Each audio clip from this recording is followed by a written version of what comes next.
Okay, so I want to go over your work, which is why we're starting a little bit. I mean, we stopped the groups a little bit early. So first of all, please, can you all save your work in a PDF? It's easier for me to read. So good. Everybody got that? Put your hand on the screen. PDF next time, all your work. Yes, thank you.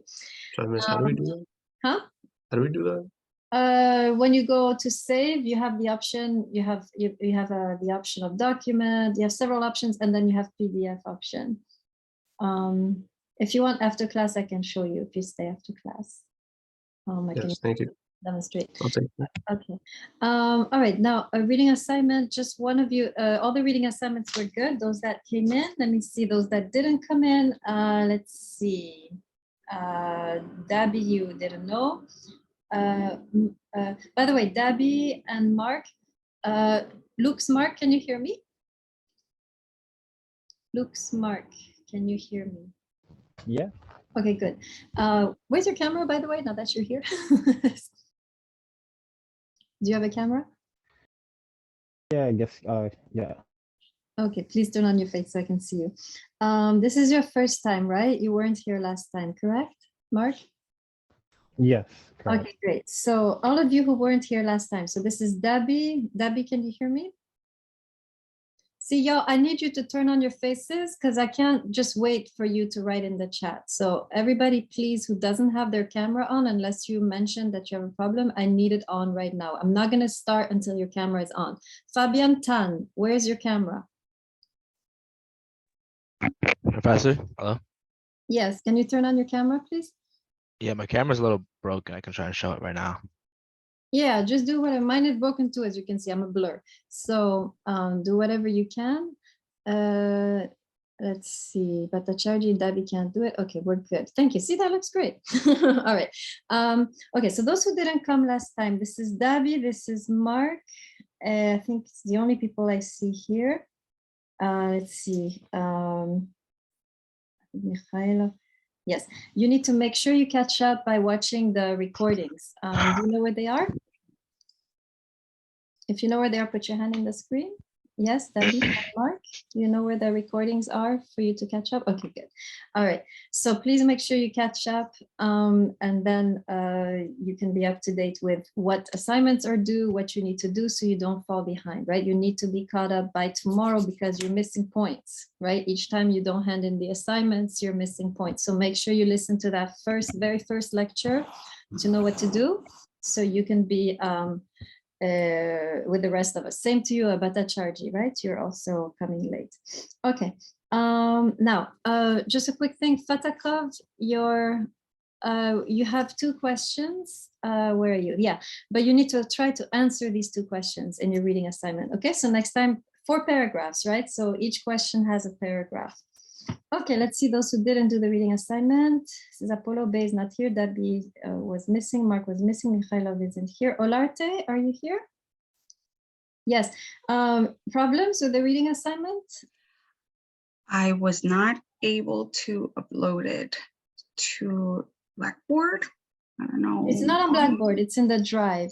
So you to the drive, yeah. Right? So the way you do it is you drag it into the drive from your desktop. That's the only way I know how to do. So you would kind of minimize your drive a little bit, have the file in the desktop, and then just drag it physically into the folder. Does that make sense? Okay, I'm gonna try that right now. Yeah, good. That was so you the have problem. the assignment. Yeah, why don't you, whoever wasn't able to do the reading assignment, you have exceptionally, you can do it. You can redo it. Okay, so you can all put it, whoever didn't do the reading assignment, make sure you get that.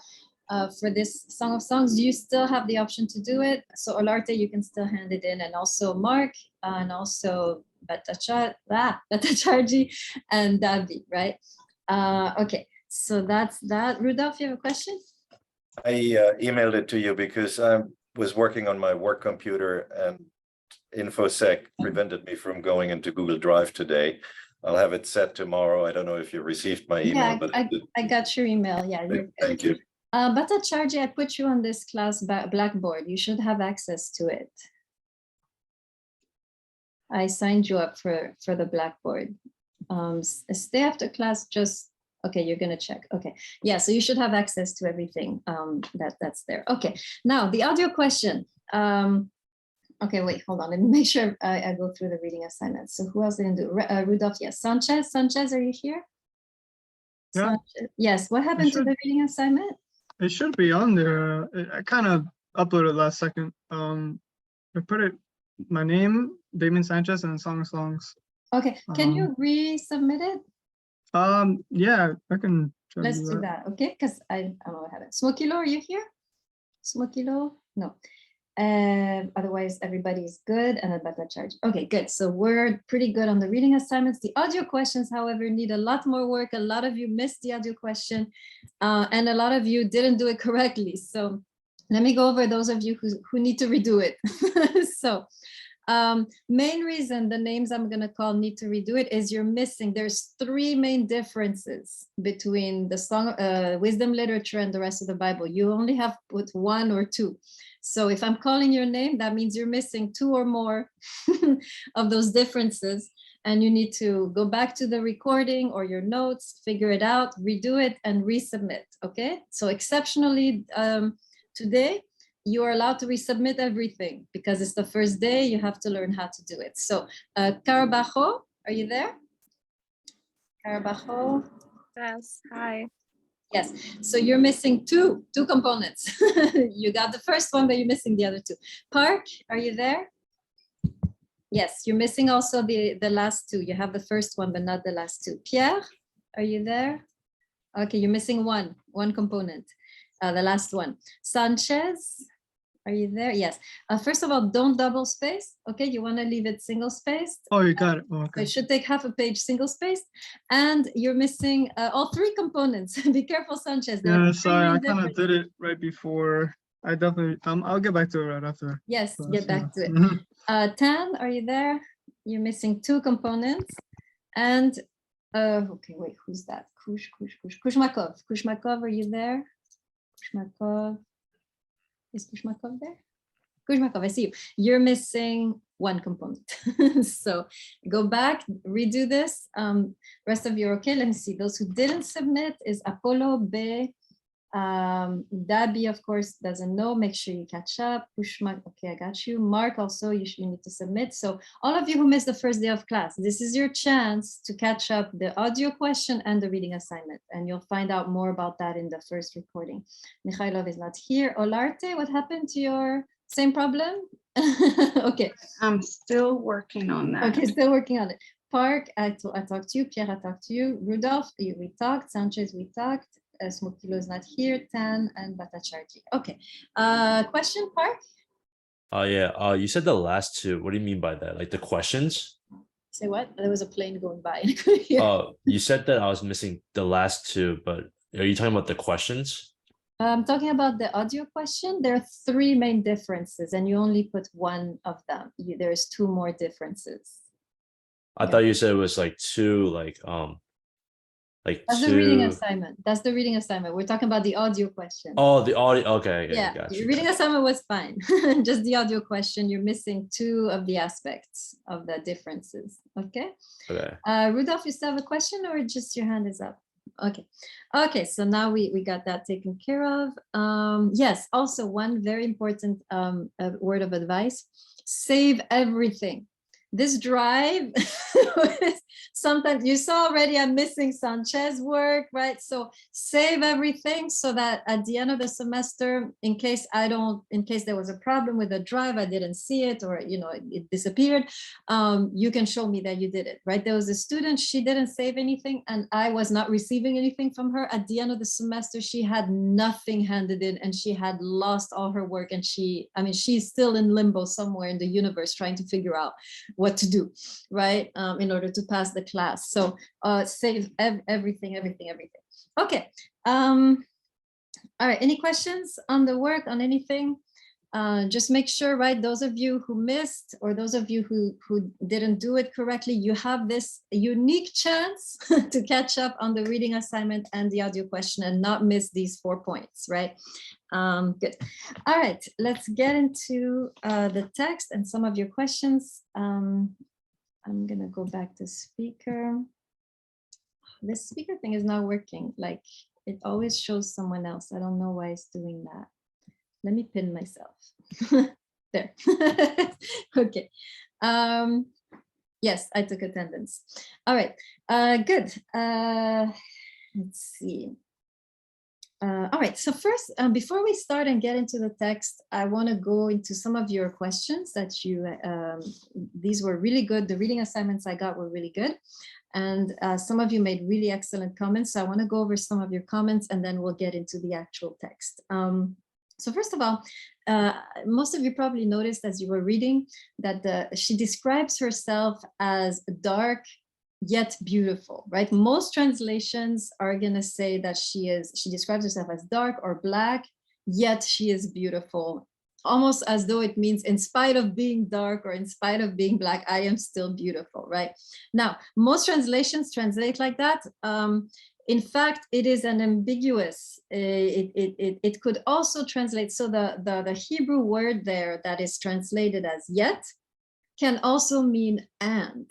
Right, so it can also mean I am black and beautiful, right? So but the translators, right, in the past, who were mostly, you know, these were Europeans, right, and they couldn't imagine that, you know, you could be black and beautiful. So most of these older translations, they made a decision and they translated dark yet beautiful, but actually the Hebrew word could translate either way, right? So I think the text that I made you buy translates dark and beautiful, right? It's a more recent translation. So I wanted to emphasize that that she is, in a way, you can see it as her apologizing for her blackness, or she could actually be embracing and celebrating her blackness, right? So it's the choice of the reader, really.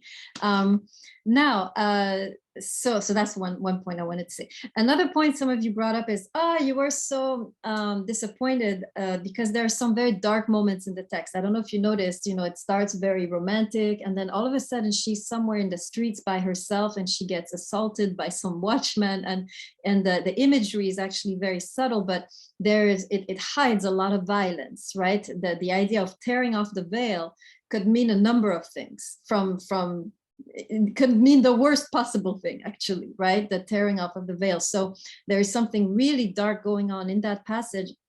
And this person was, you know, complaining that, you know, this ruins everything, right? So I want to remind you, right? This is a text that is about, it's a very realistic text, right? This is a text that doesn't gloss over the dark side of love, right? The dark side of being a woman, the dark side of being in love, right? There is a beauty to it, but there's also a terror, right? There's also something profoundly painful about being in love, right? It's beauty and pain, right, merged together. That's the sense we get from the text, that she's both, you know, ecstatic, but at the same time you can sense there is a lot of pain in her discourse, right? And we'll find out why in a bit, right? So we need to, this is not an idyllic text, right? This is a very real, raw, down to earth, realistic text on love, right?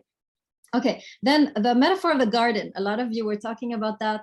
So if we compare this text to other Near Eastern texts where they also talk about the garden can mean two things. From what I've noticed in comparing to these other texts, it can mean sex, right? In some texts it means that, but in other texts, it means simply a kind of foreplay, right? So without absolute consummation. So you can interpret it either way. You can interpret it that when he enters her garden, they are actually consummating the relationship, or you can interpret it as them actually engaging into some kind of foreplay without going all the way, right? So it's up to you. You can decide. But these are the two meanings we get from other texts in other Near Eastern literature. Okay, sister and spouse. A lot of you were shocked. It's like, oh, what is this? Why is he calling her sister? So sister is basically a term of endearment, right? It doesn't mean she's his actual sister. It's a term of endearment, kind of like you guys, you know, you call each other babe, right? What does that mean? It means it's your baby? No, right? It's a term of endearment, right? So that's what the sister means. And also when she says, I wish you were nursed at my mother's breast, right? This is not incest. We're not in an incestuous context. This is her simply saying, I wish we were of the same race. so that we could date without having all this public outrage, right? So she's basically saying, I wish we were of the same race, the same ethnicity, so we wouldn't have all these problems, right? Okay, then some of you notice the possessiveness, especially of the woman. Yes, you're right. She's extremely possessive. She changes over the course of time, but she's initially extremely possessive, and that's going to be a problem, right? We're going to talk about that. Let's see. Oh yes, the anger of the mother's sons. So in the beginning, I don't know if you noticed, she's supposed to be taking care of the vineyard and she doesn't. And the mother's sons are angry at her. What does this mean? Well, it's very simple, right? The mother's sons represent patriarchy, right? Represents the father, represents the male guardianship of the woman. So if she's not tending to her vineyard and then the mother's sons are angry, what do you think is going on between the lines? How would you interpret this? Let's see if you can see it. How would you interpret the fact she didn't take care of her vineyard and then her mother's sons were angry? What's going on here? Anybody have an idea? Let me put you on gallery. Yes. Yes, Sanchez, go ahead. Well, clearly they were jealous that she had more freedom.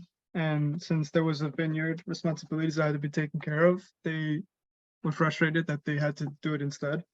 Yeah, so you could have it like in terms, absolutely, you could have it in terms of just, it's she's not doing her work and so they're angry, but there's something deeper going on also. Can anyone catch it? What is the deeper meaning of that? What is the deeper layer of that? Anybody know? When is the, if the mother's sons represent patriarchy, what do you think they're angry about? Oh, go ahead. No, not sure. Anderson, go ahead. Could it be that what she's doing is serving probably as a disgrace to the family, like shaming the family's name? And how is she shaming the family's name? By being intimate with a man outside of wedlock, I guess. Right, that's one of the interpretations, right? Absolutely. The vineyard represents her body or her sexuality, and she's not keeping it. She's not, and the word there is to guard, right? She's not guarding it. And so the mother's sons, right? The patriarchy is angry at her. So here we have a hint, right? Remember I told you neither of them are virgins, right? We have a hint here that she's careless with regards to her body, with regards to herself. And so the male guardianship is angry, right? So you have here a very subtle allusion to the fact that maybe, right, she's not a virgin, she has not really kept herself, right? So that's that section. Finally, yes, one of you mentioned the man seems kind of distant, and you are right. The man actually doesn't really make a move until chapter 4, right? She's the one making all the moves until then, right? So we definitely have something going on there. Okay, but yeah, excellent comments, very good questions. That's the idea. That's how you can really bring start to decipher the text, really unravel some of these meanings. Very important, this reading assignment where you're questioning and you're critiquing, right? Okay, let's get in the text. Any last comments before we get into today's lecture? I just thought I wanted to mention, I thought it was pretty important that at the end of every, well, I don't know if it's every single one of them, I don't remember exactly, but she says that warning that not to stir or awaken love until it's ready. I think that's very important. Yes, very important. You're absolutely right. This is a text we're going to study because if there's a repetition, there's something happening. Very good reading, right? In these kind of texts, you want to be very sensitive to repetitions because they mean something, right? The author is trying to say something by them. So yes, we're actually going to study this in the very first section. Suleimanov, yes, question, go ahead. Not a question. I just wanted to say I was talking with my group and we were talking about the word faint. It kept coming up. It was very repetitive also because you just brought that up. And she kept using the word faint and I think I wrote it down somewhere. Yes, very good. Yes, she's also sick. She's also sick with love. Yeah, right? she used the word faint quite a bit because she claimed that she was faint with love because she was she used that as a very big negative connotation because the woman was obviously obsessed and in a very panicky state over the fact that her loved one is gone. Yeah, she's quite obsessive, right? We can see she's very obsessive. She's She very used it as a sickness. and she's really, this is not a balanced approach, right? We're going to talk about that, right? I How just want to say it's that. going on. Yes, good point. Absolutely. Very good. Okay, let's get in the text. I'm going to talk about 4 things today. Let me write them in the chat. So first thing I'm going to talk about is, okay, let's see, where's everyone? Okay, number 1, I'm going to talk about the art of seduction. So that should be very useful to you all. Number 2, I'm going to talk about infidelity and commitment. And number 3, I'm going to talk about, let's see, the center of the text. And number 4, we'll talk about the crucible of love. So that's the outline for today. For the next, I want to have more than an hour and 10 minutes, but so it is. So yeah, for the next few minutes, we're going to be talking about that, all this stuff. Wow, that's a lot. Okay, good. I have till 5, so we're good. All right, so let's start very quickly into the first one, which is the art of seduction. So what's very interesting about this text is that we have, unlike most of the Hebrew Bible, where you have a lot of restraint when it comes to love, here you have this kind of this explosion of, you know, emotions, explosion of sharing, right? They're really giving of each other, right? Both physically and emotionally. There's a kind of generosity, right, in the text when it comes to sharing their love, right? Which is usually not common in the biblical context, right? In the biblical context, we kind of, you know, that's private. We don't really talk about it. But here there's kind of an openness, right? This generous openness about the way that they love each other. And what's interesting is the author's perspective on that, right? So here they are loving each other quite recklessly, right? We talked about this already. They're breaking all the rules. They're not following the guidelines of courtship. They're going too fast, too soon into everything, right? And yet, what do you think is the author's perspective on that? What can you sense? How is the author, what's his judgment on this recklessness that he sees in the lovers? What can you sense is the author's position based on the way that he writes? Donaldson, go ahead. So I was talking with group 2 about this a little bit. It seems to me like, or it just like reminds me of like a honeymoon phase of like a relationship. Like it's like brand new and it's very physical and like they really love each other. There's no problems yet. And I feel like it becomes pretty like apparent that like a man is writing this, like, and I think, you know, to go further, Solomon, we know you told us yesterday that he's had a lot of partners, and it almost feels like he's like justifying that like this sort of behavior is like okay, and you should be able to like, you know, follow your heart and pursue you know, romance like that without really a care.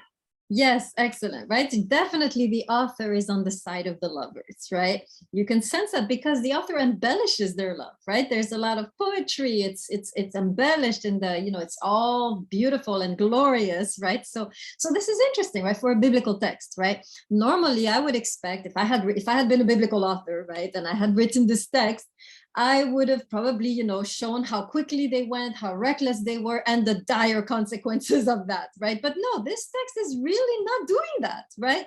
The text is celebrating their recklessness, is celebrating their kind of infatuation, which we all think is terribly immature, right? But the author is celebrating and in the end giving them a happy ending, right? So this is kind of incredible. So you do have this kind of generosity, right? You do have this kind of lushness and very openness towards love, towards sex, and so forth. But at the same time, this is what's interesting. You have another voice in the text, which almost seems to contradict this first voice, right? So, and this other voice actually saying the exact opposite, right? So this This first, the text in general is saying, give yourself to love, don't hold back, don't be afraid, enjoy. And at the same time, there is another voice in the text saying the exact opposite. Can anyone tell me what is that voice? It happens 3 times, and I think Sanchez mentioned it. So go ahead, Sanchez.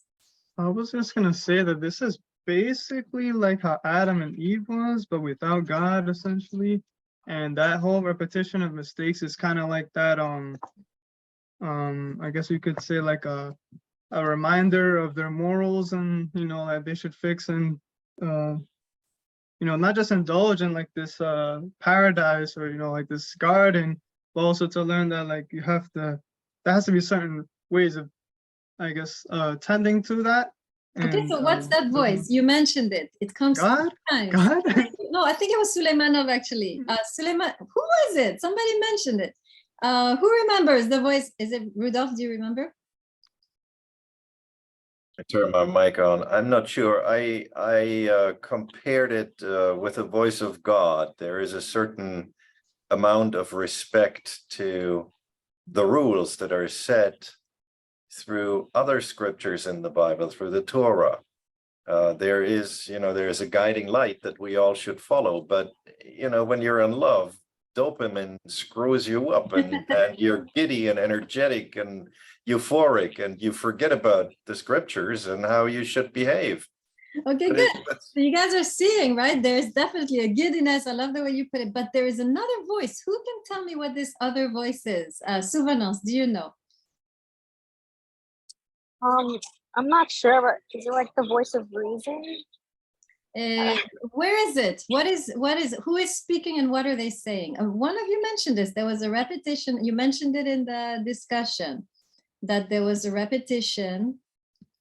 There was a repetition of the voice 3 times. And I told you this is significant. Good observation. It's Sanchez? Sheba, right? Yes. If we're talking about literally, it's Sheba that's saying like at the end, right? And what is she saying? She's saying, sorry, I lost it. I took the page. Oh, all right. I adjure you, O daughters of Jerusalem, do not stir or up or awaken love until it is ready. Yeah. Okay, excellent, right? Exactly. All right, so let's go to that, right? This is a voice that comes up 3 times. I'm going to tell you exactly where. So I'll put it in the chat. So first of all, it comes up in chapter 2, verse 7. So turn there so you can see it. Then chapter 3, verse 5 happens again. And then 8, verse 4. Same voice 3 times. So this is significant. And it's a voice which in a way contradicts very deeply everything we've learned so far. So let's go there and read chapter 2, verse 7. I think you're all dealing with the Bible, so I can say it like that. So chapter 2, verse 7, this is the first occurrence. It says this, right? Daughters of Jerusalem, swear to me by the gazelles. So this is the woman speaking, right? Swear to me by the gazelles in the field, by the gazelles, by the deer in the field, that you will never awaken love until it is right. So basically, do as I say, not as I do, right? So she's awakening big time the love. It's not right, right? But here she is, right? And yet at the same time, she's telling her friends, right? Be careful, don't, right? So on the one hand, the text is saying do, and on the other hand, the text is saying don't. On the one hand, the text is saying open up, give yourself, and on the other hand, the text is saying don't open up, withhold. Okay, so there's a contradiction. Right? Everybody got that? Make sure you jot this down, right? There's a definite contradiction in the text between the main thrust of the text, which is to give of oneself freely without holding back. And at the same time, you have this tiny voice, tenuous voice, happens 3 times. It's the woman saying, oh, be careful, hold back, don't give, stay closed, right? Okay, so I'm sorry to interrupt you, but I am a little upset because the translation I am reading here does not, say that. It says, promise me, women of Jerusalem, swear by the swift deer and the gazelles that you will not interrupt our love. I don't think that translates to the same thing, that you will not. yes, that's different. I would have to look at the Hebrew. Let me check during the break, okay? I'm Okay. going to check during the break to see what is the actual word. Most translations say awaken, but it's interesting that yours says to This interrupt, right? will not interrupt my love. Yeah. Okay, good. I'll check in the break. No problem. In general, guys, please raise your hands because I might be in the middle of something. So if you have a question, just raise your virtual hand and I'll get to you. No problem, right? I won't forget you. Okay. And please stay muted. I see some of you aren't muted and I can hear what you guys are doing. Okay, good. All right. Back to where I was, which was where? See, now I know, I don't know where I was anymore. Woo! Where was I? Somebody help me, please. You were talking about the part where you said there's a contradiction with giving yourself freely and Thank like you. Okay. Very Oh, also Okay. the No, guys, please yeah, don't the interrupt. contradiction, Please yeah. do not Oh, interrupt. sorry. Raise your hands, guys. Raise your hands. Don't interrupt because it's breaking my line of thought and I can't. This is very hard in the Zoom if we're 20 people like we are. If people are always interjecting, it's impossible. So please raise your hands and I'll get to you. And then when I'm done with my line of thought, because otherwise we're never going to get anywhere. And sometimes I might not call on you because I'm trying to finish a section. So just be patient and I'll get to you eventually.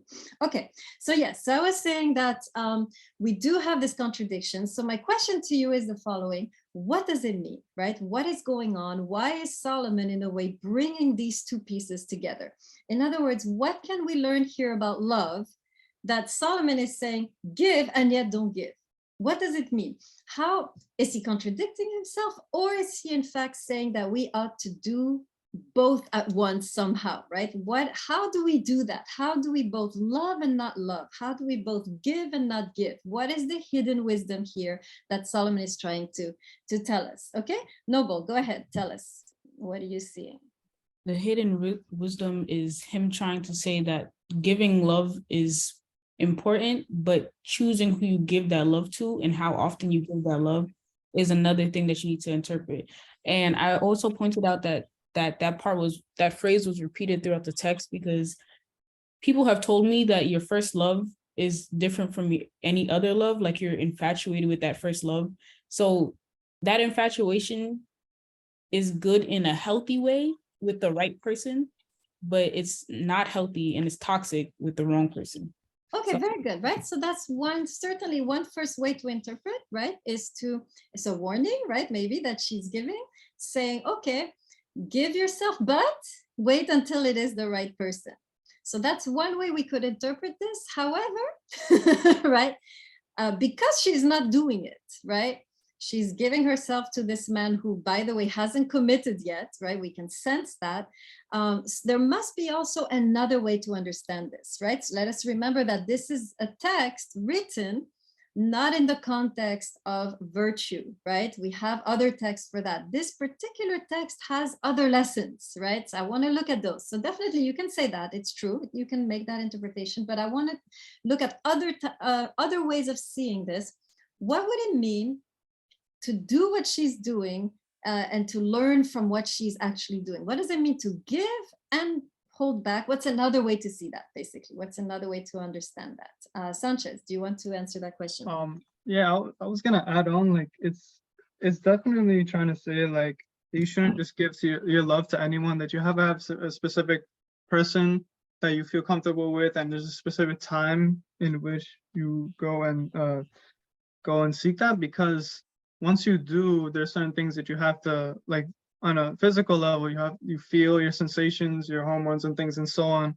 So it's not just, you can't just throw yourself out there wildly, because things that happen unconsciously in your body may occur, and that might get in the way of things like this. So okay, yeah. Good. So here we have two very good traditional interpretations. I want to add a third one, which is a little more unorthodox, right? And which goes better with, is closer to where the text is, which, remember, the text is unorthodox, right? So here's the way I would interpret this passage, right? I think this text has to do, this particular tension has to do with the art of seduction. And so, and this is something that whoever you're with, right? This is not about choosing the right partner. This is not about making sure they're the one. This is a way of being that you will do with every one of your partners, right? If you end up with more.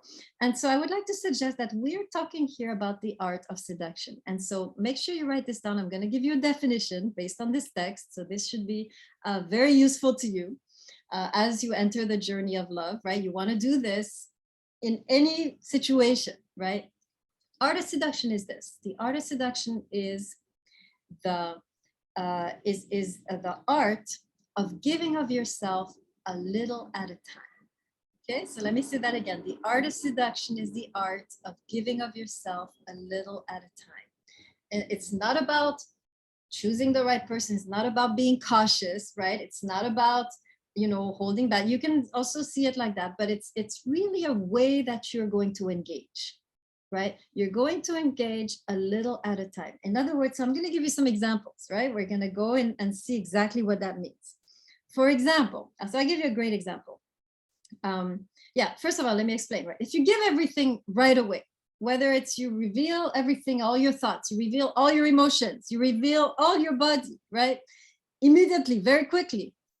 What's missing? What's going to be missing? What are you losing out on? Can anyone tell me that? What's happening if you give yourself too fast and too soon, whether it's in your words or in your body? Can anyone respond to that? Rudolph, would you like to respond to that? The mystery, you're giving up your secrets. Okay, very You don't good. allow yourself to have time to tease and play. Excellent, right? In a way, by giving too much too soon, you are, in a way, giving up, right? Your mystery. You're giving up whatever made you attractive in the first place, right?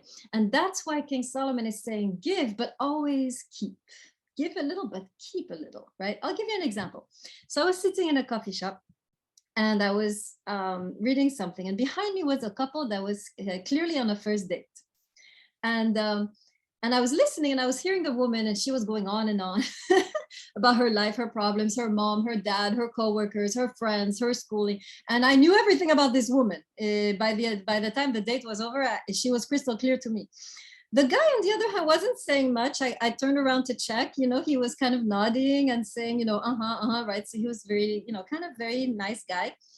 And so then the date ended and they went home. And I want you to imagine when she went home, and let's imagine her going home first, right? Let's imagine her talking to her roommates. What do you think she's going to say about that guy? How is she going to describe that guy to her roommates? Who can tell me? What's she going to say?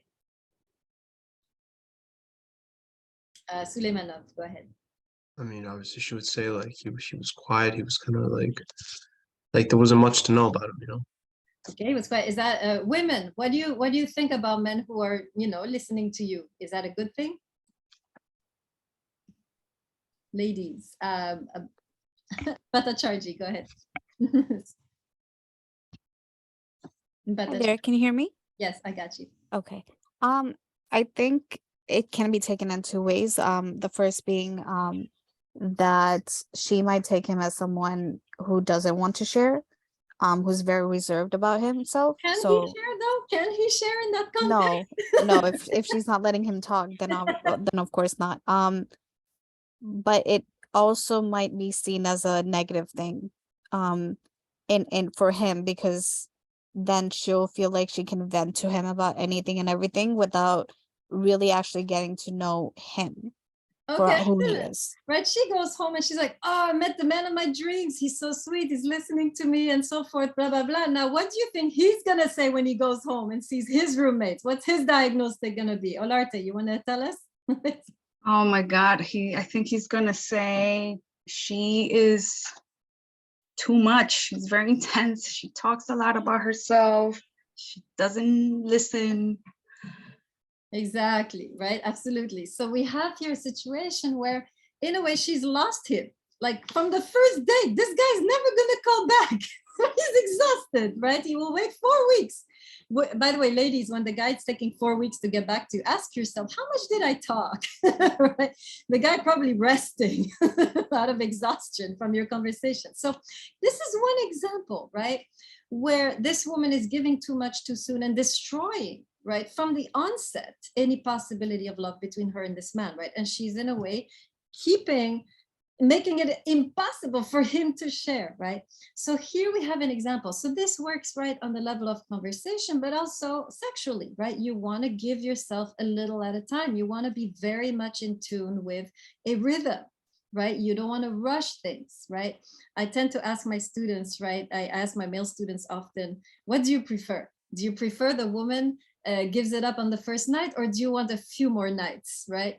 And inevitably they will answer. This is, I think we women need to be very listening to this answer. They will always say, we like the chase. We like it when it lasts a little bit, when it's not right away, right?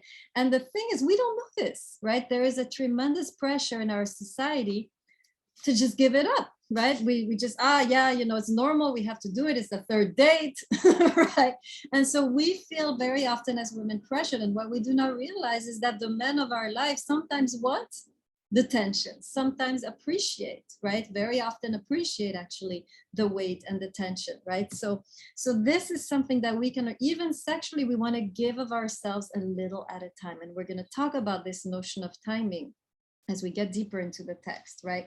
So that's the first thing we learned, right, about the art of seduction. Make sure you've written this down, right? The ability to give a little and to hold back a little, to protect your mystery, right?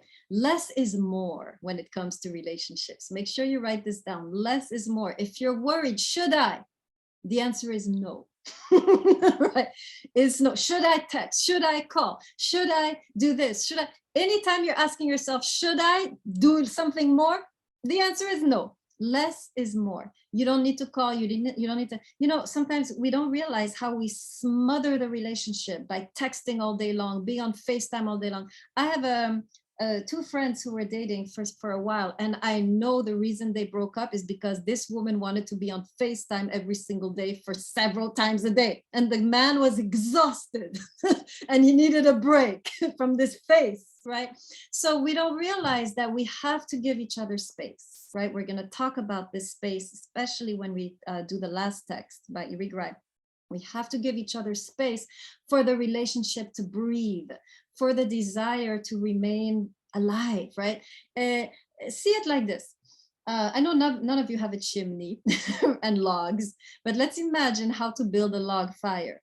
Does anybody know how you have to put the logs so that the fire will be maintained? Anybody have any experience with building a fire? What's the #1 rule when you build a fire with the logs? Donaldson, enlighten us.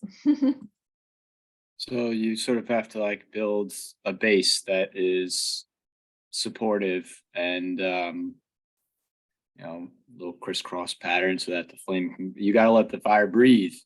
Yes, that's it. And how do you do that with the logs? How do you have to place the logs? You position them in like two parallel to each other, and then two on top of that that's parallel to them, but in a way that allows the like air to get into the bottom of the fire. Exactly. You always create space between the logs, right? You never smother the fire, right? You always create that space for oxygen to flow, and it is the very oxygen which keeps the fire alive. A fire with no oxygen dies. We know this, right? And the space you create, right, the mystery you protect, this is the oxygen of the relationship. Never feel compelled to do more than you feel like doing, right? Less is more. This is what we learned here in this particular very profound moment, right, in the text. Okay, now because I have I'm running out of time, and I don't know, somehow I need more time. I'm gonna go straight. I'm not gonna take all your questions, particularly today, because I have to finish, but occasionally I will. But let's go now to the second part, and then we'll take about 10 minutes for that, and then we'll take a break, and then we'll go into the last part of the text. Okay, I want to go into the question of infidelity. This is a very important question that most of us, or not most of us, let me not say that. Let me be optimistic that some of us will deal with. At some point in the relationship, we will deal with either emotional infidelity or physical infidelity. We will deal with our beloved looking outside of the relationship, right? And what do we do then, right? This is an issue she is struggling with in the text. So let's go the way I'm going to lead you into this is the exploration of a passage that repeats 3 times. And I myself was intrigued by this passage. I was like, oh, it's repeating. But at the same time, each time it repeats, it changes a little. And as I explored this, I started to get very powerful insight on infidelity and what to do about it. So this is, so I will lead you into this. These are the 3 passages.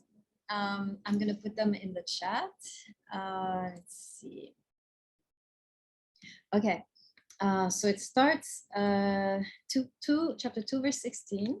Then we have it again, chapter 3, verse 3. And then chapter 6, verse 3, sorry. And then chapter 7, verse 10 or 11, depending on your translation, right?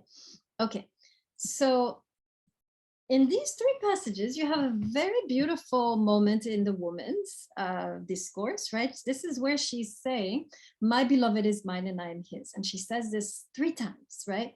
It is such a powerful moment that many weddings, right? Many Jewish weddings, when they make the ring, they will engrave this passage on the ring, right? It's a very beautiful moment in her discourse.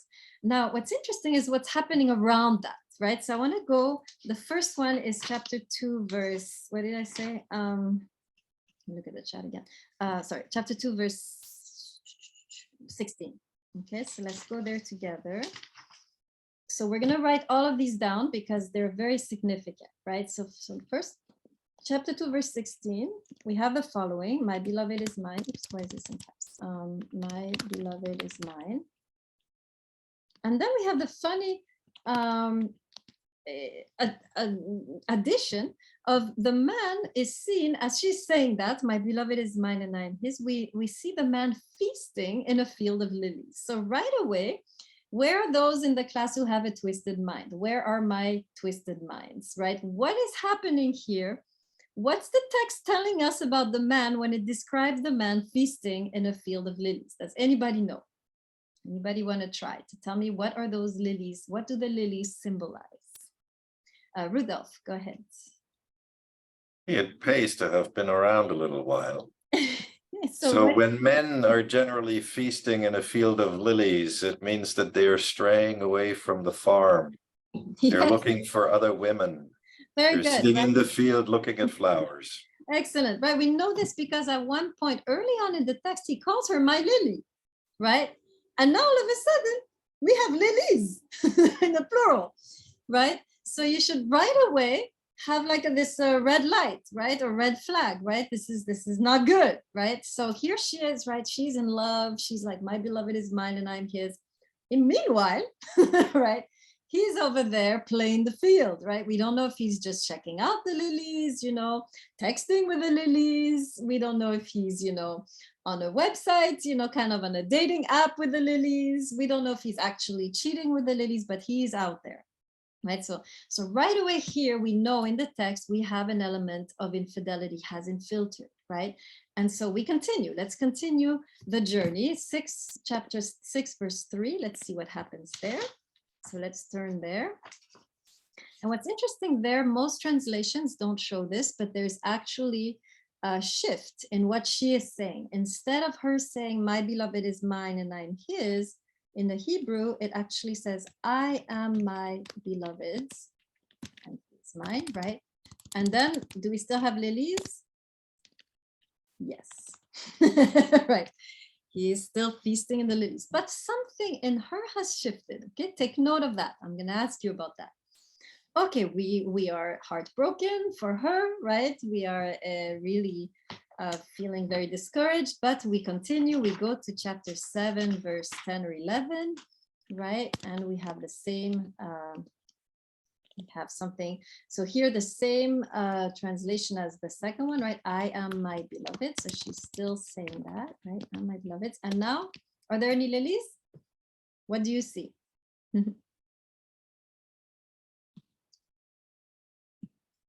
So are there lilies or no? Donaldson, go ahead.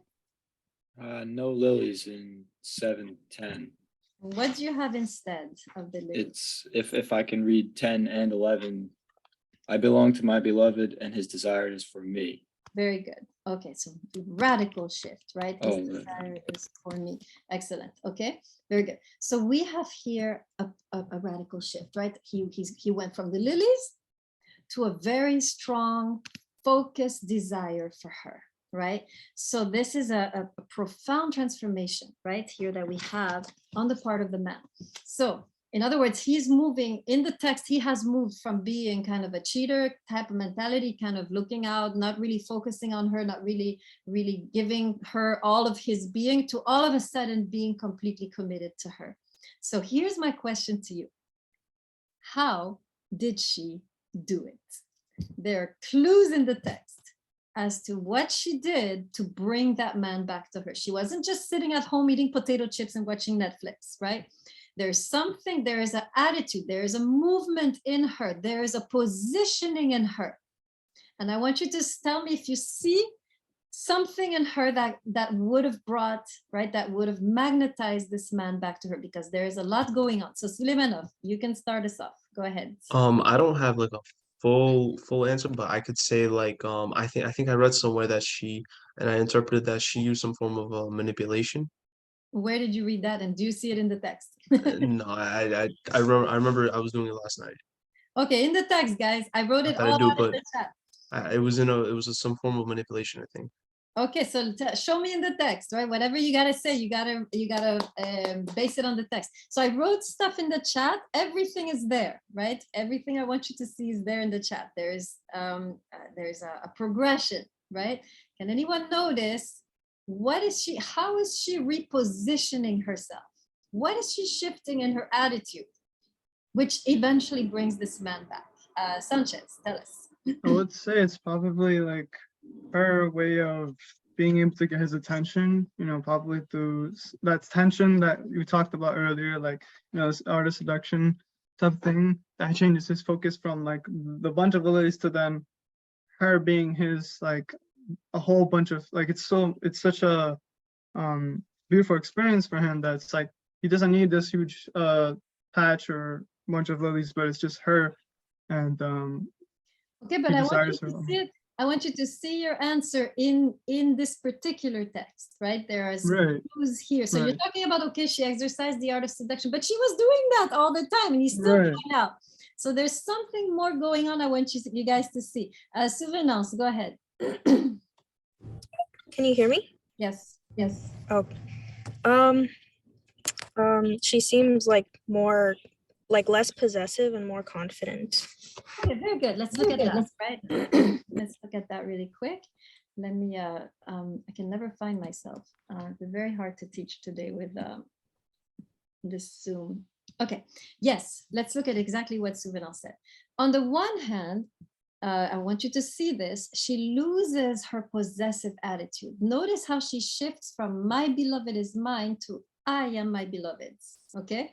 There's a huge difference there. When you say my beloved is mine, you're implying you're mine, right? There is a possessiveness there that she has had since the beginning. She's very possessive, right? All of a sudden now she's repositioning herself and saying, no, I am yours, right? There's a very profound difference between saying you're mine and I am yours, right? So here, that's the first thing I want you to write, right? First element, first shift that she's doing within herself.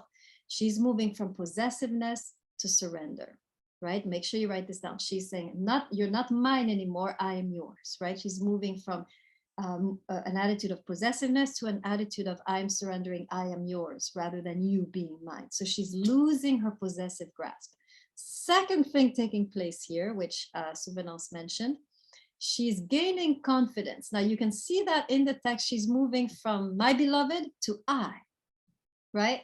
Instead of everything revolving around my beloved, she's saying I am my beloved. So there's a strong emphasis on the I. She's moving away from him being at the center to reclaiming who she is. Let me stop on that a little bit, because this is extremely important. Anytime, now I want you to really listen to this. Anytime you find yourself in a relationship where your partner has lost interest in you, I want you to look at one thing first. Where have you gone, right? Where have you disappeared? how much of yourself have you compromised? How much of yourself have you lost in the relationship? The chances are, I really believe 100% reason why the partner starts astray is you have disappeared. You have either merged with the partner, or you have compromised yourself for the sake of the partner. You have lost yourself for the sake of the partner. Many, many times, this is the reason our partners start to stray. And what she's realizing is what she's doing here is reclaiming herself. She's finding her I again. This is who I am. I'm not revolving around you anymore. I'm not losing myself in you anymore. It is me who is now choosing to give myself to you, right? So that's the second element we see here of her repositioning. Now she's doing something else. One last thing she's doing. Can anybody see it? I guess I could add myself, but I want to give you a chance to find it. There's one last thing she's doing, which is also very powerful in the ability to attract your partner back, right? The last thing she's doing is she's consistent. Notice she doesn't budge. He's budging all over, right? He's moving all over the place. She's like, she does not budge. My beloved is mine. I am my beloved. My beloved is mine. She has, in a way, invested herself. Now, this is the scariest thing to do when your partner is not yet invested. And yet it is a very powerful thing to do. If you decide, I will invest myself, even if I'm not sure what my partner is going to do, but me, I am choosing to love them because that's right. That's who I am, right? And now this, by the way, works better in the context of a committed relationship that was already committed, right? If it's in the dating stage, maybe you don't want to invest yourself too much until there is some commitment. But if you're in the context of the relationship was already mature, it's already a committed relationship for many years, and now the partner is straying, this consistency can be very powerful. I have committed to you. This is who I am. I am choosing to commit to you, and because that's who I am, not because to get something, not to get you to come back, because that's who I am. I'm doing it. And so it is those three things, right, which in a way create the best conditions of possibility for him to come back. Now, it doesn't guarantee he will come back, but it creates the best conditions, right? The ability to find yourself, to be consistent, yet at the same time to release the other person. Let me say that again, right? This is a very powerful combination of actions that she does. Very subtle internal actions. Notice she's not doing anything out there. It's all internal.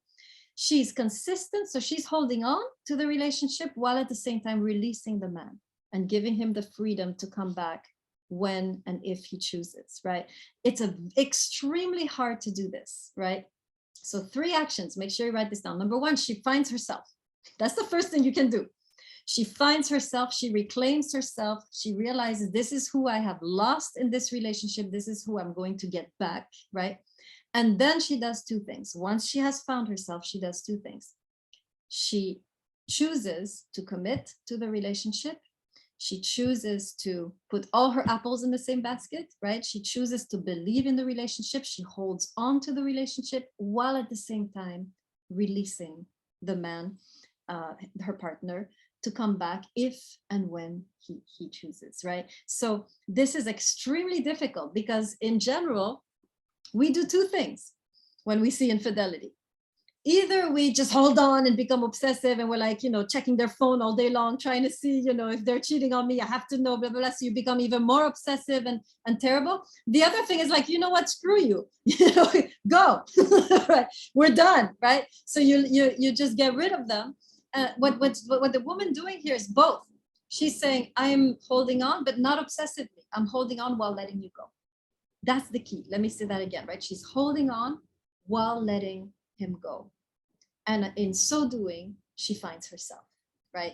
That's and so this is a very powerful lesson, right? When you're dealing with infidelity. Now, when you're at the beginning of a relationship, it's better to just practice the art of seduction where you're just, giving and withholding and waiting, right, to see what happens. But if you are already in a committed relationship where there has been commitment, there has been years together, and infidelity, right, appears, this is the best approach, right, to really heal your relationship, right?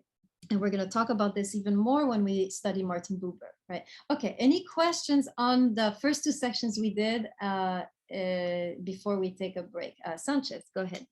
I just wanted to ask, I kind of forgot what I was gonna ask earlier, but sure someone could have covered it. But the second part, you said finds herself, then I kind of missed the second part. Okay, And then so that's the first part, Yeah. right? She finds herself, right. and then she does two things, right? With herself, right?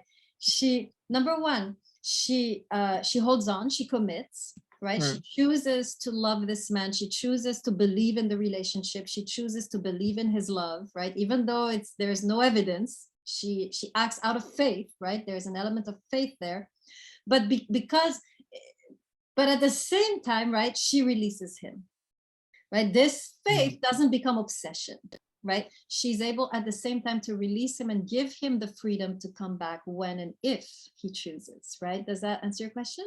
Yeah. Okay. Thank you. Park, go ahead. Oh yeah. So for that one, you were just saying like how like once they like lose interest in you, then they like it's because they found themselves, right? Is that what you said? No, it's the opposite. Very often when people lose interest in you is because you have lost yourself. Oh, Exactly. That's a good, thank you for allowing me to clarify. They're not finding themselves, they're looking for themselves, clearly, right? Anybody who's cheating is looking for themselves. They haven't found themselves. They don't know where they are, right?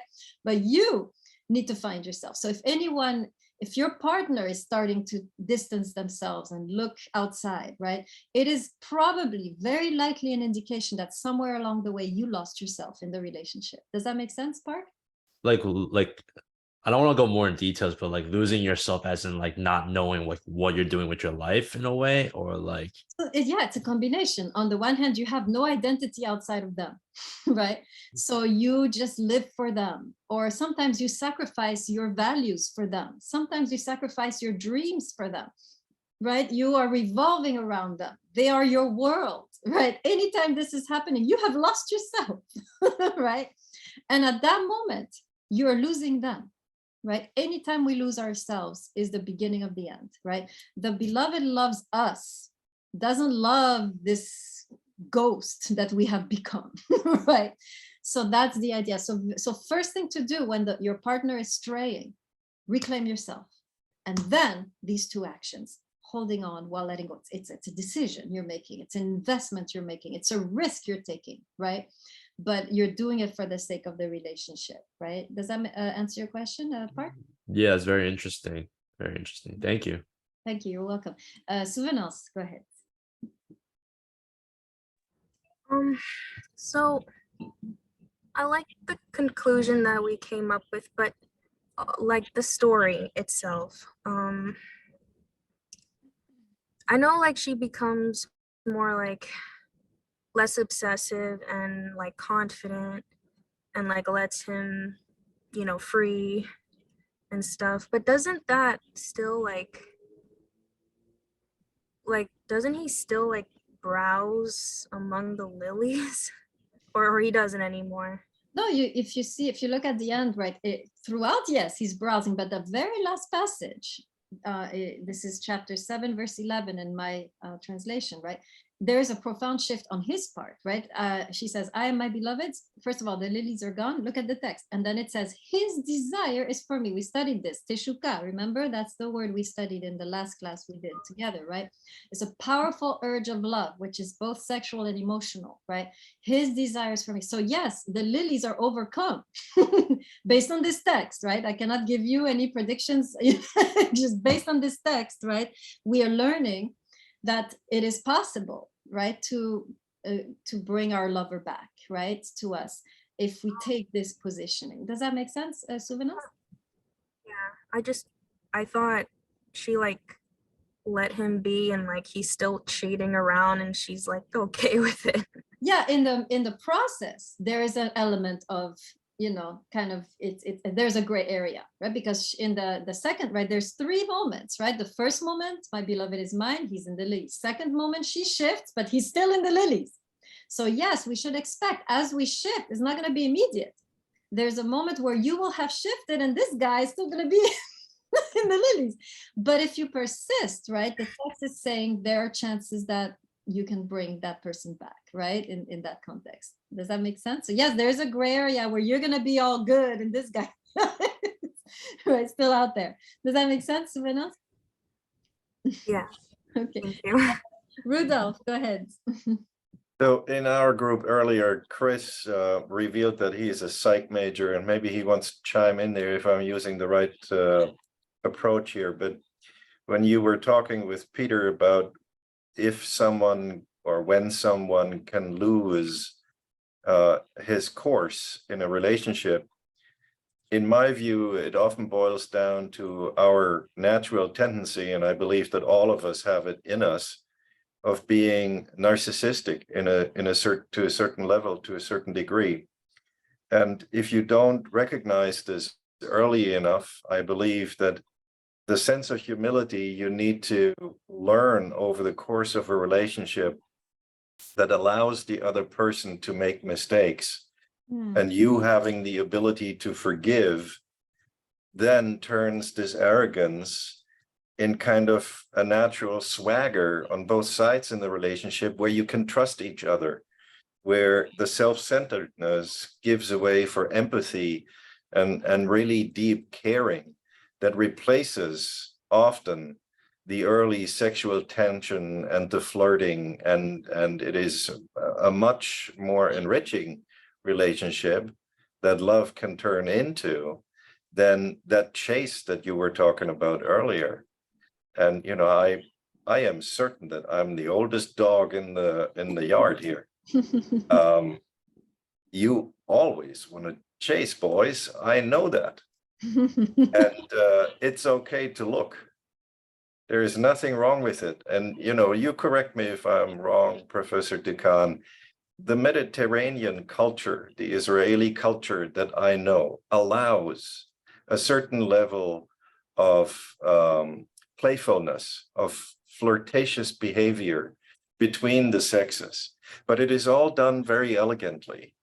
At least today's culture that I'm familiar with, and I don't know if that plays a role in these ancient texts where Solomon detected that already, possibly, or was alluding to that.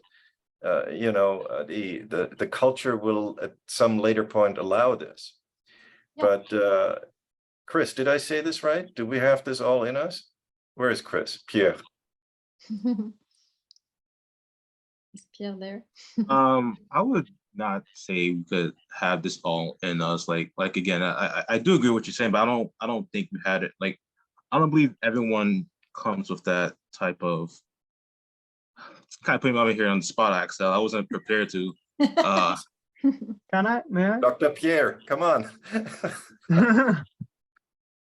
You kind of put me on the spot. I wasn't prepared for that. I'm sorry. I didn't mean to. It's all right. It's all right. I understand. But anyone else want to chime in to Axel? I know I'm the second major here, but like, anyone else to chime in? Sanchez? Yeah, sure. So what you're talking about is the ego, right? This narcissistic, these negative qualities that exist within us all. And yeah, it's very important to be open and empathetic, passionate, see the person as who they are as an individual, and you know, kind of show that I guess you could say praise or worship, lifting them up, you know, complimenting and showing them, you know, positive things and growing together. So yeah, it's a very spiritual thing. Sorry, spiritual, not psychology, but you know, in this manner, yeah, it's spiritual. But yeah, it's just those things are necessary for a healthy relationship on a psychological level. Okay, good. We'll come back to what Rudolph said in a second. Olarte, you wanted to add something. Hi, yes. Going back to the woman's realization here of you know, reclaiming herself. And I think what happens today in many relationships, especially you know, when infidelity happens, she reclaims herself, and now she values herself, and she invests in herself, and then she might feel, or he, that there are certain expectations that have to be met. Yes. you know, like, okay, you're free, you can do whatever you want, you can be with the lilies, but I am not gonna settle for this anymore. So you have to meet my expectations. And I think in the passage here in chapter 6, verse 13, she says, we see her dancing between the rows of onlookers. So this whole time she was like, she wanted him to pay attention to her this whole time, but now she realizes that there are other men who might find her interesting. So I think that all stems from her being fed up with him, sleeping with other women, and she abandoned herself to him entirely, forgets about herself, and then reclaims herself and sets expectations, and she knows that she has other options, I guess. Very good. Okay, great. You guys are making excellent comments. Let me summarize 2 of your comments that I want you guys to write down, Rudolph and Olarte. So Rudolph, I really enjoyed what you said, Rudolph, because yes, you are the oldest dog of the yard, and you are the one also with the most experience, right, when it comes to love. So whatever you have to say, I tend to listen, right? And you're right. And this is something we often don't realize.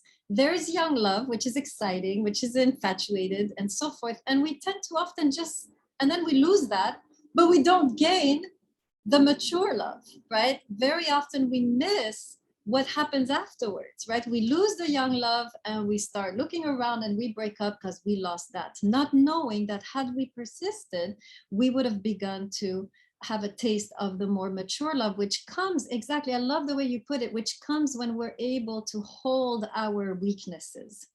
I'm able to love you, not just your strengths, but also your weaknesses. I accept you.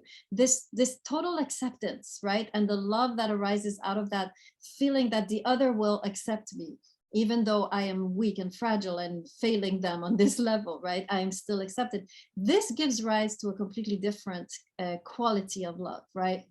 And we very often miss it because we don't stay the course, right? We're going to talk about that. So I like that a lot. And then I love what Olarte said, because in a way what she's saying is that the woman reclaims herself and then gives the man a challenge, right?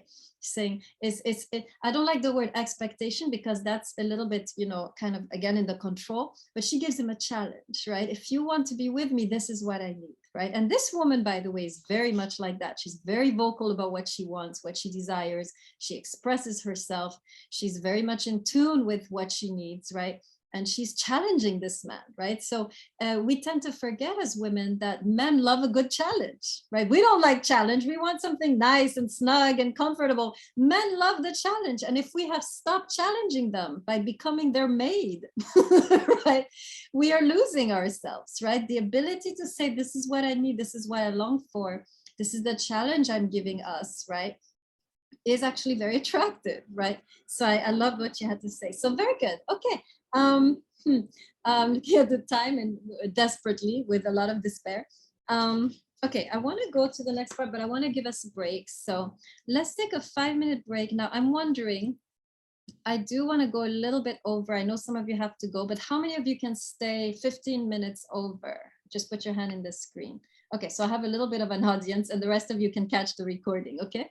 So we'll take a break and then I'll go 15 minutes over, finish the text, and then we can call it a day. So let's take a 5-minute break and then we'll come back at exactly, can we just take a 2-minute break? Can we make that, let's do 2 minutes, just bathroom break and back, okay? 4:42, okay? I'll see you in 2 minutes, bye.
Okay, let's do this. Faces, please. Thank you. Faces, Suleiman, Mark, Carabajo, Souvenance, Celia, Noble, Pierre, Batacha. But I guess I don't see the full name. Batacharji, I think. Leibovitz, Davi. Great, looks good. All right, let us zoom through this. Let us zoom through this next part. Okay, I want to look at something very important, which is the heart of the text. I thought I was pinned. It's very hard to maneuver all this at the same time. And why isn't my video working?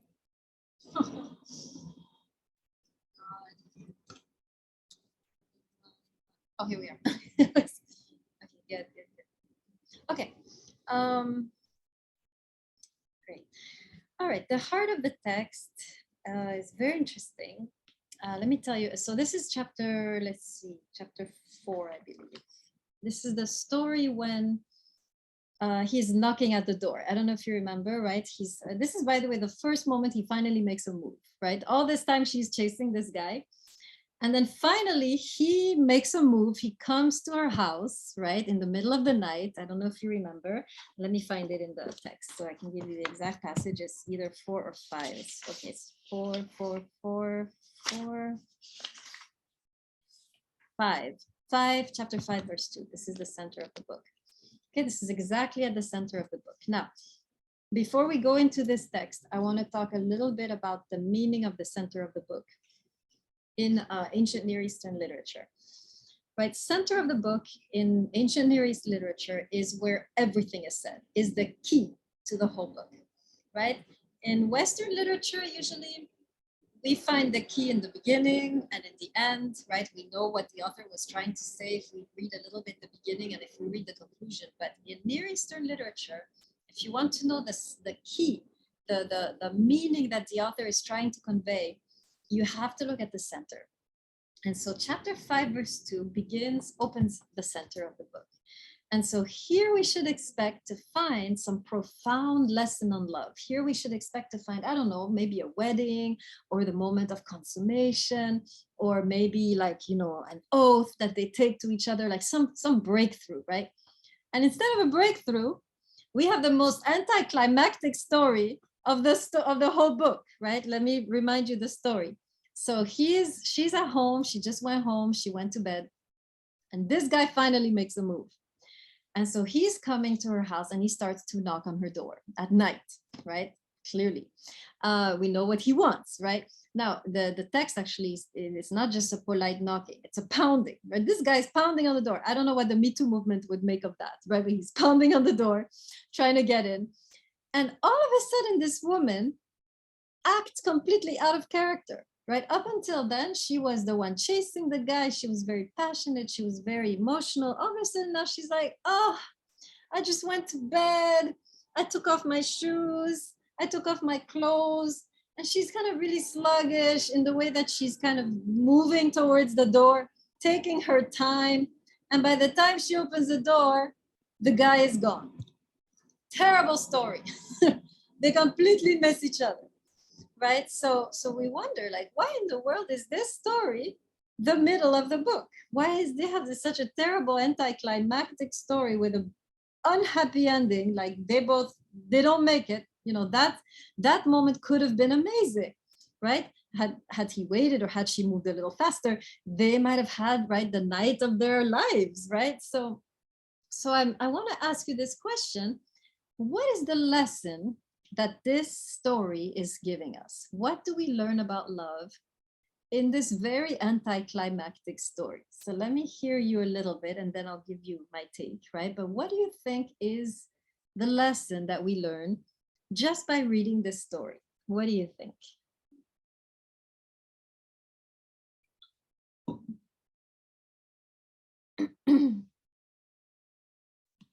So I'm looking at the gallery. Any ideas? Are you guys already tired? Okay, Donaldson.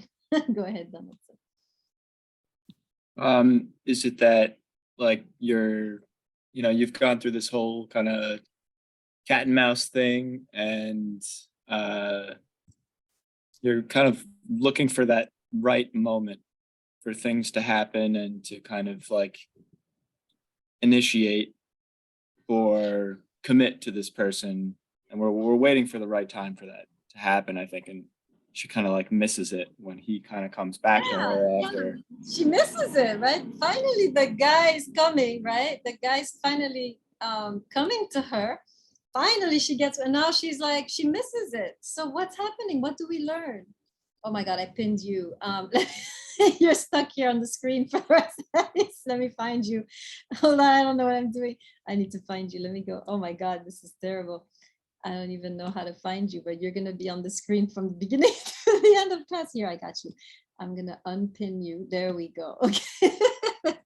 Yes, thank you. Yes, excellent. So yes, this could have been, right, the right, there's, I think you're underlining something very important. There's an element of timing in love, which both of them miss, right? You want to get to that moment where both are on the same page, right? And finally it's working, they're communicating, they both want the same thing.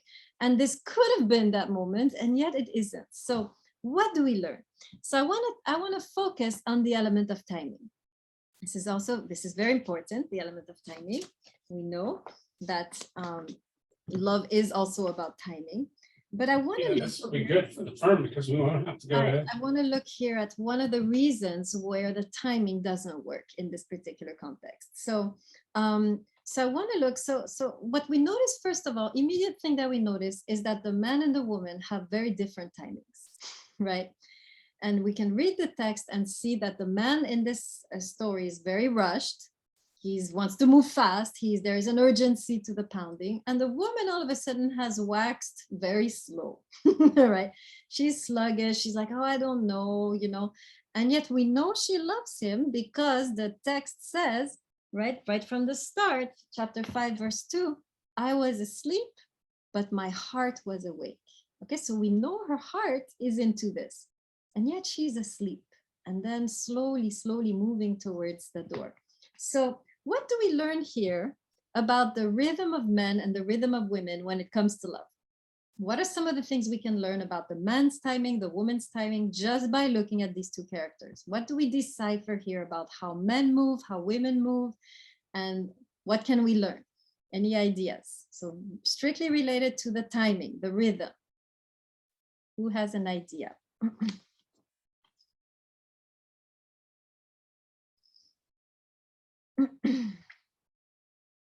Donaldson, go ahead. Well, based on the story, I suppose we can assume that men kind of move a little bit faster, and women will take their time and kind of go through like the vetting process is what I kind of like to think of. We're just making sure, well, women are making sure that the man is legitimate and he's going to commit, and there's not any sort of secrets that are going to come out that are going to make her not be into it anymore. Okay, good. So let's start with what you said, right? The man is fast, the woman is slow. Notice that the man is fast in this context, and this is a physical context. He's fast when it comes to the sexual encounter, and she all of a sudden becomes very slow. So when it comes to the physical side of things, men are fast, women are slow in this particular story, right? The man is fast and the woman is slow. Now, notice on the emotional side of things, who is fast and who is slow? Emotionally, in terms of loving the person, being certain that they want to be with the person. Donaldson, your hand's still up, so I'm going to pick on you. Oh, my fault. I didn't put it down, but I suppose I can answer. It seems like in the Song of Songs, the woman emotionally is quick to kind of give herself up to him, and he's still kind of browsing in the lilies. You know, he's not really sure about it yet. Okay, excellent, right? So we have here, at least in this story, right? I don't want to make any stereotypes, but we certainly have a difference between the two partners. One of them is fast emotionally and slow physically, and the other partner is fast physically, but slower emotionally. So let's talk about that a little bit. Let me say what I have to say, and then Rudolph, I'll get your hand, right? Okay, so first of all, we learn, and we can do this gender. I will give you a gendered explanation, and then we can broaden it to just in general, right? But here, if we were to learn, if we were interested in the differences between men and women, we could make the following deductions, right? That in a way, when it comes to the physical, it's important for men to understand that often, right, not always, but often women are going to be a little slower to respond. Now, this is very helpful, because very often a man makes a move and the woman is like, what the hell? Don't touch me, right? And the man immediately feels rejected, right? Like this woman doesn't love him, doesn't care for him. But what is actually happening very often, right? Now, it could be the woman doesn't give a damn about you, but it could also be, right, that the woman needs more time, right? And it helps to know that as a man, that so that you do not feel immediately rejected, and also then acknowledge that there's a difference of rhythm. And love in this context would be for the man to learn to wait, right, on the rhythm of the woman.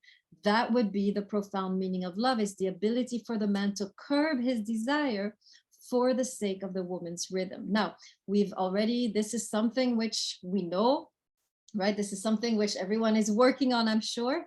The way to love a woman in this context would be to wait for her, right? But what we often don't know is that as women, we also have to wait for the men. And this is the part we don't know. And this has to do with the notion of commitment. As a woman, personally, I can be on a date. After 5 minutes, I know if I want to commit to this guy or not. Literally after 5 minutes, I got him figured out, right? I will know. And I will either interrupt and walk away, or I will pursue the thing, right? So this is something we know very quickly, whether we want to commit. And we get impatient when the guy turns out to be on a slower pace, right? And so immediately we women will talk to our girlfriends, and our girlfriends will inevitably tell us, well, he's just immature, and he's just a player, and he's using you. And we get all this backlash. When we often don't realize is that just like we want the man, and this is important, I hope you're listening, just like we women want the man to respect our rhythm physically, we ought to respect his emotional rhythm, right? We ought to also see the slowness that he takes in committing emotionally as part of his inherent nature, and that we love here would be to wait for him to commit in his time when he's ready, right? So this is something that I think we both need to learn. It's not just that the man needs to learn to respect the woman's boundaries and the woman's time when it comes to the physical relationship. We also ought to respect the man's emotional rhythm, right? And not immediately interpret his non-committal attitude as him being a jerk or being immature or being, a player. Sometimes it's in this particular context, we learn that the man needs more time, right? Now, let me tell you a funny story. In Chinese philosophy, there's an image that they give, and they say this. They say that the woman is hot on the inside and cold on the outside, whereas the man is cold on the inside and hot on the outside. So who can interpret this? What does it mean? So make sure you write this down, right? The woman is hot on the inside, cold on the outside, whereas the man is the opposite. He's cold on the inside and hot on the outside. So what does this mean? Can anyone interpret this particular? Sanchez, go ahead. Oh man, well, I was gonna say something before about the text, but I'll go on this the hot and cold thing.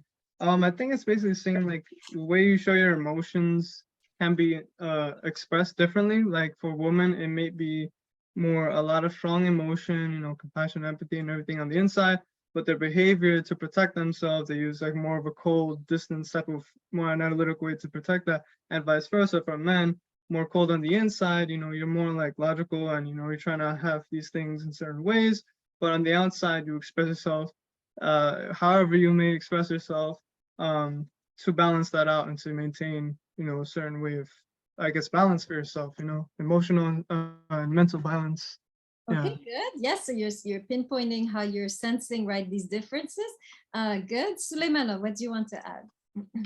I said the point of that is that like women are a lot more sensitive and emotional than men. That's what it means by like how the women are hot, because like in general, like women, they have a lot more like when they do something, like they do it always like with feeling rather than like a man who could do something like without feeling. Like, does that make sense? Yes, so I have to correct both of you because this idea that the woman is more emotional and the man is more logical is actually a Greek idea, which you don't find in the Hebrew text. In the Hebrew text, actually, very often the man is more emotional and the woman is more reserved, right? So these categories of man as more logical, woman is more emotional is a Greek construct, but it's not a biblical construct, right? In the biblical text, actually, the woman is more guarded, the man is more emotional, right? I think I see kind of where you're going. In essence, it's saying the same thing as our text, right? The woman inside is hot, meaning emotionally she's ready, right? Whereas on the outside she's cold, meaning physically she needs more time to warm up, right? The man is the opposite. On the outside, he's always warm. He's always ready, right? Whereas the inside, he needs to be warmed up. And so we need to understand, I think this is so important, and I've realized this in my own love journey, that just like I request the man to take his time with me physically and help me warm up to him, I also need to warm him up emotionally. And some of the ways I can do that, some of the ways we destroy our men, right, as women, and we are not able to, warm them up, is when we are critical, right? Being critical to a man or always complaining or being unhappy with whatever he's doing is going to make him colder and colder and colder, right? There is a way we have to talk to that man to warm his heart up, to make him feel like he's in a safe space, just like we need a safe space physically. Men often need more than us a safe space emotionally, which we can create by the way we speak to them, right? And very often we want foreplay physically, but we don't give it emotionally to the man, right? We ought to realize that there is a foreplay we have to do so the man can warm up emotionally. And this has to do a lot with the words that come out of our mouth and the tone that we use, right? So this is what I've learned. So to realize really that just like we want them to wait and to respect and to honor our bodies and to, warm us up gradually, we also ought to wait and to respect and to honor the man's hearts, right? And to warm those up gradually too. Rudolph, enlighten us. So I wrote all of this down. I'm going to just take it to heart. Okay, so thank you for all this. But that said, I wanted to get back to your original question, asking what kind of conclusions we could have possibly drawn from this text, from this poem. And I want to ask a question. I see this poem not ending. The way I read it is that it is an open story where the writer and history over thousands of years are leaving us hanging. It's a cliffhanger. Yep. Is it really the end? We don't quite know. And if I can put this into my own words, after being married for almost 40 years, happily married, I'm here to tell you that life and love life and relationship life is a cliffhanger. It is always open-ended. You never know what will happen. And you always have to be able to pivot. I have decided to, and I don't want to give advice because I'm no one to do it, but I have decided to live life vivaciously and look at all the challenges that come ahead, particularly in my relationship, and address them as they occur, honestly and genuinely, and not with machismo, not with my male power and my male ego, but perhaps with a sense of honorability. And believe it or not, I'm actually a very shy person. When I was younger, I was much less outspoken than I am now. You can't be shy in a relationship. You got to make yourself vulnerable and enjoy every minute of the chase, as well as every minute of being consoled.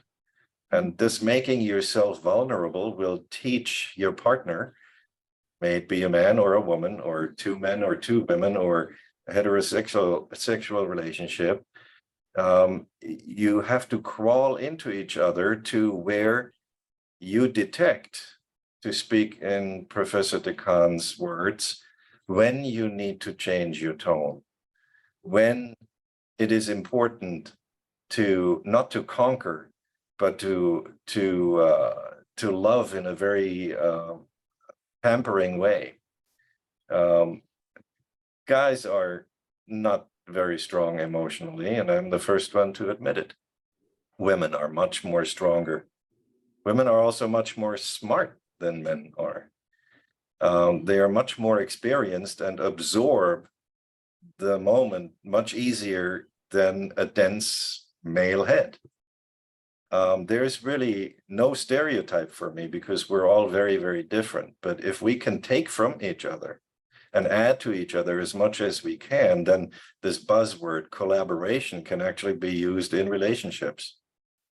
So for me, it's an open-ended story, and the way I take it is that it's a very interesting story, sexually charged, very deep. You can look at it from various angles, from a pious religious angle as well as from a personal angle. But go on your own chase and make your own, draw your own conclusions, and be honest to yourself. I'm so glad you're taking this class, Rudolph. It's really nice to have some, first of all, male feedback, right? Because I'm coming from my perspective. And second of all, the feedback of someone who's actually experienced, right? That's wonderful. Thank you. I really appreciate the feedback. But yes, you're right. The story is open-ended. We are the ones who continue the story, right? Here, this is some elements of wisdom, and we then live our own adventures, right? Okay, so can you guys hear these planes? They're going right through my house. I can barely hear myself talk right now. It's going to be like that for the next hour. Okay, let's conclude. There's a whole conclusion, the crucible of love, which I want to talk about really quick, and then we can get some last questions. So remember I told you at the beginning of class that this text was a text for transgressors, right? It was a text for people who messed up. And we can see now very clearly how both of these people messed up, really messed things up, right? And yet, right, we know, I mean, when you read the text, we do see a clear progression. If you go to chapter 8, right, you have all this, the text is very, kind of, up and down, you're moving here, there, we don't know what's happening. But when we get towards the end, especially chapter 8, I will read to you some of the, what's happening towards the end. We have the woman speaking, chapter 8, verse 6. These are very powerful words, words of marriage, right? This is a marriage vow she's making. Bind me as a seal upon your heart, a sign upon your arm. For love is as fierce as death, its jealousy bitter as the grave. Even its sparks are a raging fire, a devouring flame, right? In fact, the translation is a mistranslation. Here's is really should translate the flame of God, right? So the first time the word God comes into the story, right? So she is here. So the story really, there is a progression from this kind of very transgressive, infatuated, reckless love to something very mature, right? And so my question to you is, here they are, right? Both very flawed human beings who have, not only they're flawed, but they've broken all the rules. So not only are they flawed, but they're stupid, right? So they're flawed, they make all the mistakes in the book, and yet they get to that point. So let me remind you, right, that the type of flaws they're going through. Remember the woman, right? She starts out being very needy, very possessive.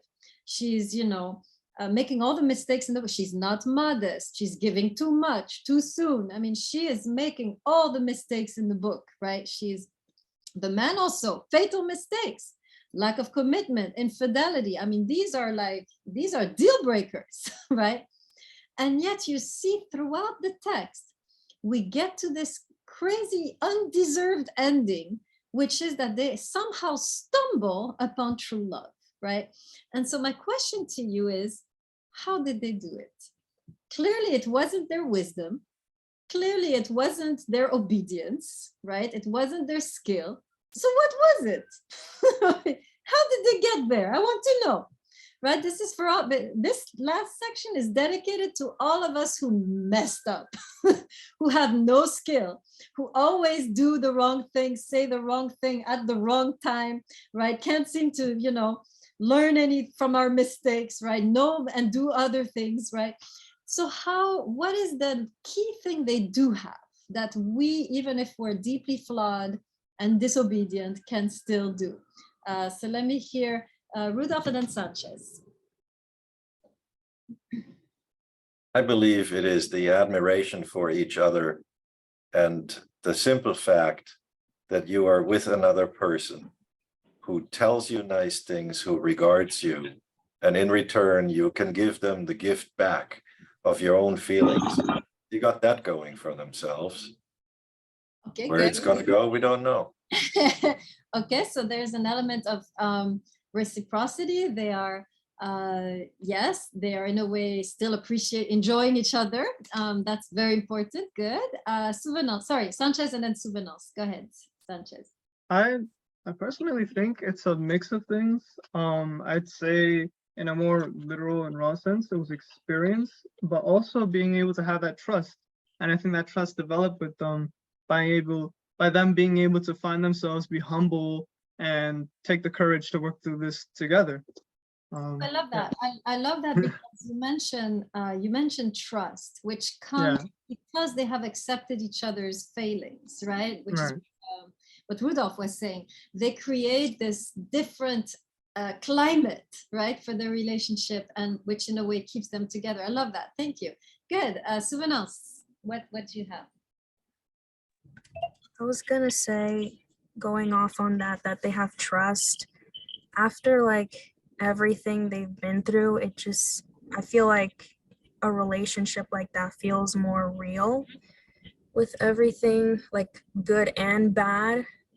Because I remember like in my past relationship, there's like one relationship I had that was like a disaster, just like that. But for some reason, I felt like because we were all honest of our mistakes, I still felt like I could trust him, and like he could trust me too.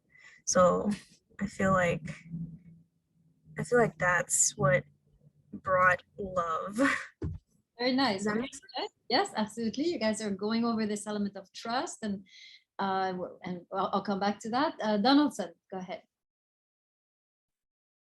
I think one sort of common theme that exists throughout is that they both sort of have like a willingness to kind of keep trying. Nice. And I think it kind of highlights that there might be, true legitimate feelings there for each other. And I think that just like Mr. Rudolph said, they have a good thing going, and there's been some issues. But they're willing to forgive each other and also keep trying to kind of work it out. I think sometimes that's the it factor. Excellent. Yes, you guys hit on the head, both of the elements. Sanchez put in the chat the two things actually, humility and courage. So let me go over that. Let me start with courage, right?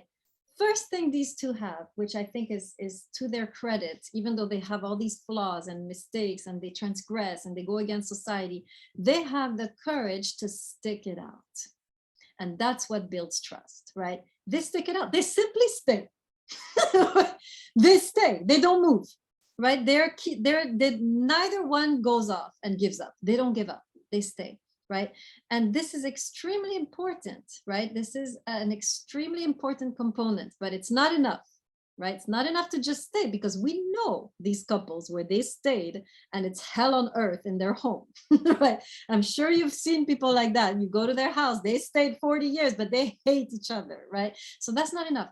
The second thing they have, in addition to sticking with it and staying, is they have the humility to change. Right. So on the one hand, they have the courage and the grit to stay, to hold on. The second thing you need for it to work, you need to have the humility to change. And like you put it, they keep trying, right? I like the way you put it, Donaldson, right? They keep trying. And so this is the two things. If you have this, you will succeed, no matter how you start out. A lot of us start out very flawed. We grew up in messed up homes. We never saw what love looks like. We don't know how to do it. We come in the relationship, we just make mistake after mistake. And most of us have terrible baggage and upbringings, which make us very badly equipped to make it work. But the text is giving us hope. The text is saying, right, if you just have these two things, the courage to keep going and the humility to change, you will succeed. Right? You will achieve this love, which is stronger than, or which is as strong as death. And so what we're seeing here is that love is a kind of crucible. What is a crucible? Does anybody know? What is the definition of a crucible? Let me write it down. Crucible. Ancient word, which if you read a lot of fantasy, you would know what that is. What is Rudolph? Tell us. Well, in military terms, the crucible is the last challenging hurdle before you become part of the team. It is really the final test. Yes, but what's the word? Literally, what is a crucible literally? Do you know? I don't. All right, who knows? Sanchez, you know, go ahead. Sounds kind of like crucifix, but I know it's probably not. I think maybe here it's like where things come all together after all this change. It's like a forming or molding on something like, you know. You're close, Yeah. you're close. And the crucifix was not far. Olarte. Like a puzzle, something you have to Look it up, guys. Just look it up. You're guessing. It's not a puzzle. No. Someone else, do you know? Sacrifice? No. Look it up. Everybody get a dictionary and look up crucible. I want one right answer. Oh. Suleimanov, go ahead. You haven't looked it up, Sanchez. In chemistry, it's like when I took chemistry, a crucible was something that was like a hot metal plate. It was like a Yeah. miniature metal plate that we used to heat up like a solution.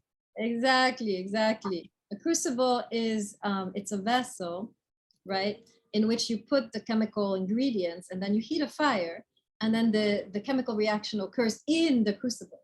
Crucible is a vessel. It's like those chemists, you know, little V-shaped vessels. So the crucible is a vessel where you put the elements and then you light a fire and then there's a transformation. So when I'm telling you love is a crucible, what am I saying?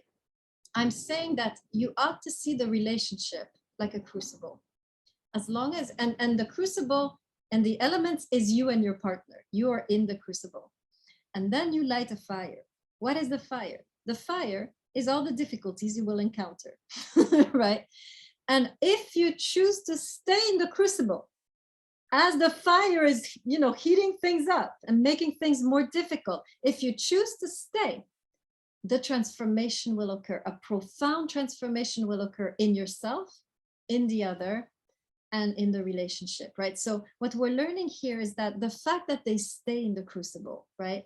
And the fact that they're willing to shift, they're not just staying, I'm gonna stay, you know, calcium or whatever I am, right? They're willing to dissolve and to become something else, right? This is the key with the fire. This is when the transformation occurs. This is when lead changes into gold. If you're familiar with alchemy, which is, let me write it down here. Alchemy is the precursor of chemistry in the Middle Ages.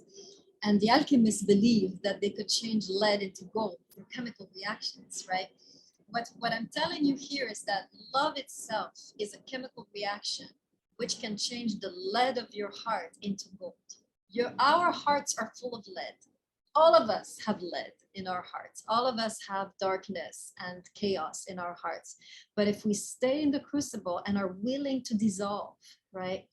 This lead, this darkness can change into gold and into light, right? The main purpose of love, I believe, and this will be the key for the whole class. If you understand this, you will understand where I'm going for the whole class. The main purpose of love is not to make us comfortable and happy. Happiness is not the purpose of love. Transformation is the purpose of love. The inner transformation that occurs at the contact of the beloved when the fire is lit, right? That is the true purpose of love. We are not there to just be comforted by our beloveds. That was the role of your parents. If they messed up, then you stuck. Don't go looking for it, right? The role of the partner is not only to comfort us and make us feel safe. The role of the partner is to challenge and to begin the process of transformation.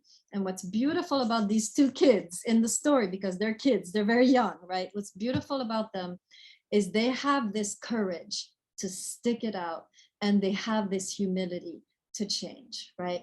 And if we have just these two virtues, we can suck on every other level. If we have this, we're gonna make it, right? That's what the text, I think, is teaching. Okay, any last comments before we conclude? Anybody wanna add or subtract anything that I've said so far? Okay, all right, so let's call it a day. Let me give you what you have to do for next time, right? So for next time, number one, So you can already start thinking about the test, right? Because now you can answer the question for the Song of Songs, right? Then you should listen to the audio of Plato, right? So this is the lecture, the introductory lecture. Remember that you just go to recorded lectures on Blackboard, you click, and you'll get the lecture on Plato, and then you do the audio question, right? And make sure that you're doing half a page, single spaced, and so forth, right? Number 3, you read, I think it's the whole symposium. Good luck with that in one day. And then you do the reading assignment, right? On Plato, like we did today. And then for all of you who missed the first day, right? I want you to make sure that you listen to the first lecture, right? The introductory lecture. So you know what's going on, and then do the missing assignments. You can still do them for next time. Now we're gonna be meeting tomorrow also, and then next week and the week after, only twice a week. Okay, it's only gonna be Tuesday and Thursday. So this week was intense because we needed to get started, but starting next week is only twice a week. So we won't, yeah, it's pages 3 to 64, which is the whole thing. Okay, any other questions about the assignments, about the work you have to do? Professor? Yes. Hello? Yes. Can you hear me? I kind of skimmed through the symposium last semester, but does the symposium have to do anything about love? Yes, of course. It's the whole thing is on love. Where were you when you read this? The whole thing. You'll read it again. Clearly, you need to do that. I just never brought Plato and love together. He's all about love, at least the symposium. Anything else? Any other questions? Okay, Bhattacharjee, stay after class. We can talk about Blackboard. Yes, those who missed the first day of class, can you stay after class? So this would be Dabi, Bhattacharjee, and Mark. And Mark is not here anymore. Dabi, I think, Dabi is here. Okay, so Dabi, Bhattacharjee, please stay after. And then the rest of you can go. Okay, or whoever needs to stay, you can stay, but the rest of you can go. We are done. I'm gonna stop the recording. Thanks, Professor. Have a good one. See you tomorrow at 3. Thank you. Bye-bye. Bye.